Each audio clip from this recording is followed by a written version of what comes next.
Caso DeepSeek prova que cerco tecnológico dos Estados Unidos contra a China é inútil. Software de inteligência artificial da China, DeepSeek, expôs a profundidade da crise do setor de alta tecnologia dos Estados Unidos e provocou significativas perdas a corporações estadunidenses. Esse texto é do Carlos Eduardo Martins. E aí, Gui, quais os destaques dele? Bom, a gente pode falar, né, depois um pouquinho sobre alguns dados, né, em relação à questão do custo, né, do desenvolvimento do DeepSeek, em relação ao custo de outras tecnologias de IA, como o ChatGPT, o Gemini. Mas um dos pontos interessantes que o autor ele destaca é o seguinte, que é esse conflito, né, esse episódio, né, da queda de valor dessas corporações dos Estados Unidos, ele traz à tona ali um embate entre uma disputa entre eras, né? Então ele coloca de um lado o século XX, né? Que é marcado por esse imperialismo, pela intimidação, pela guerra, pela recusa à transição energética, né? Para fontes renováveis, contra o século XXI, né? Que ele descreve como justamente o uso de energias renováveis, priorizar o diálogo sobre a força, a paz ao invés da guerra e o coletivo sobre o privado. Ele diz isso, né, até pelas características, né, das características do DeepSeek, né, que foi um software desenvolvido pela China com um custo muito mais baixo do que as IAs dos Estados Unidos. Ela tem um código aberto, então as pessoas elas conseguem pegar esse código, né, o funcionamento do DeepSeek, entender como ele funciona e até conseguir adaptar para si mesmo, né, enfim, desenvolver de outras formas. Então esse compartilhamento da tecnologia também marca isso. E ele também cita outras questões da China, né, como o fato, inclusive, dela produzir 80% da energia renovável do mundo. Então, é esse conflito, né, que ele pontua, né, que o DeepSeek, digamos, é um exemplo disso. E também destaca que, ainda que os Estados Unidos tentam há muito tempo derrubar a China, né, economicamente, tecnologicamente, essa briga é inútil. E a gente pode tirar aí, por exemplo, né, Gui, que o quanto a bravata do Trump de falar, a gente vai entrar numa guerra. Ele falou, e quem deu o primeiro soco foi a China. E aí a gente tem até o exemplo, o pânico do Wall Street desencadeado pela queda das ações da Nvidia. A Nvidia, para quem não sabe, se você tem um computador aí com Windows, provavelmente você usa alguma coisa da Nvidia. Os processadores da Intel, placa de vídeo, a grande maioria da GeForce, por exemplo, que é a marca mais conhecida, é da Nvidia. Então, assim, e a Nvidia estava investindo muito forte em IA. Só que o que acontece? A proibição de aumento para vender chips lá para a China, né, Gui? Isso desencadeou uma necessidade da China de baratear os custos. E barateando os custos, eles acabam vencendo de início, assim, a largada nessa guerra comercial. E é uma coisa muito interessante, eu não sou exatamente um conhecedor profundo de psique, até dei uma olhada, assim, eu não sou um amante de IA, mas é interessante saber, por exemplo, que o DeepSeek ele não necessita de internet.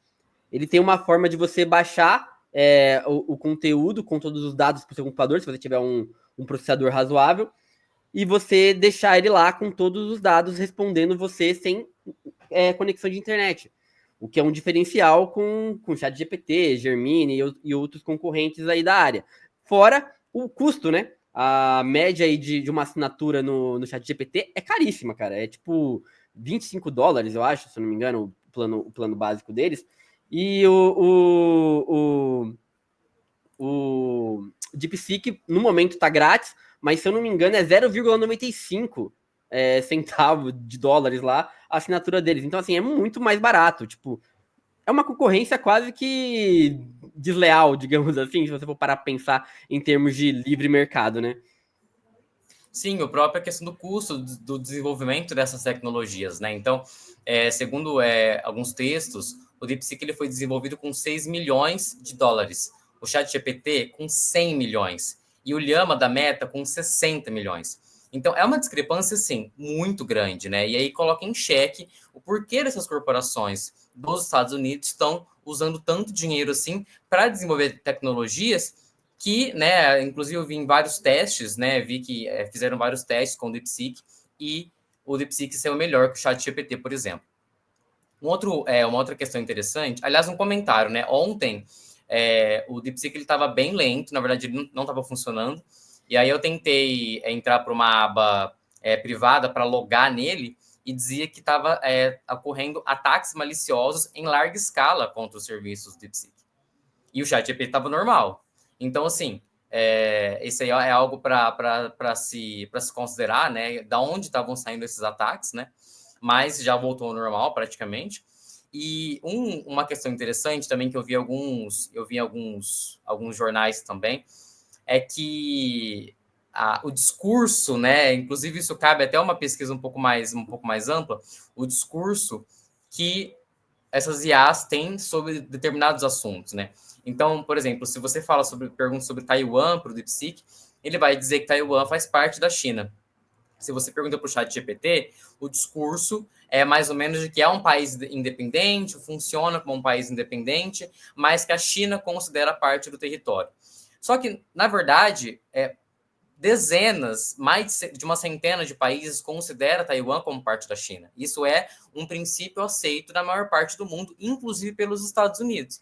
Só que essas IAs, né, no caso dos Estados Unidos, são treinadas para entender de determinada forma. Eu já fiz alguns testes, por exemplo, com textos citando o Hamas, e frequentemente o ChatGPT ele bloqueia a resposta, ele não responde, ele fala que viola, ele fala que o texto viola. Então, assim, é algo para se pensar também, né? Como essas IAs, elas moldam, inclusive, o entendimento que as pessoas vão ter sobre determinados temas.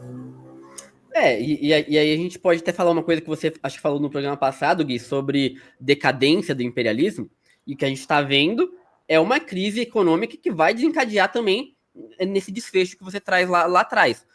Não é apenas uma crise econômica, mas também o colapso de um modelo excludente, porque os Estados Unidos vive esse sonho do livre mercado, mas o que é o livre mercado? Isso, inclusive, a gente fala um pouco disso lá atrás também, que essa questão do livre mercado é uma enganação, é para poucos. O mercado, quando ele vê que ele tá perdendo, que nem agora, que ele tá perdendo dinheiro, eles vão correr pro colo do Trump e vão pedir ajuda. Vão pedir para sancionar, para proibir a entrada dessa concorrência chinesa. Ou seja, que livre mercado é esse? Livre para quem? Livre para os bilionários continuarem bilionários. Então, assim, tem toda uma questão assim de expor a hipocrisia dos Estados Unidos nesse momento e que vai ferrar eles a longo prazo, porque é impossível barrar o avanço tecnológico. A gente já viu isso durante muito tempo. E se você tenta proibir, a partir do momento que você proíbe alguma coisa, isso começa a crescer. As pessoas começam a querer usar. Você lembra quando proibiram o Twitter?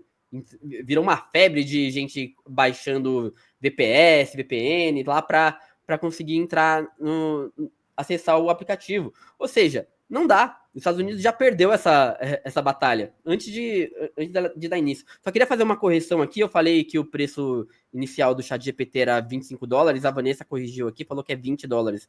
Acho que ela assina, então ela deve saber melhor do que eu. Mas não tá tão longe ali, né?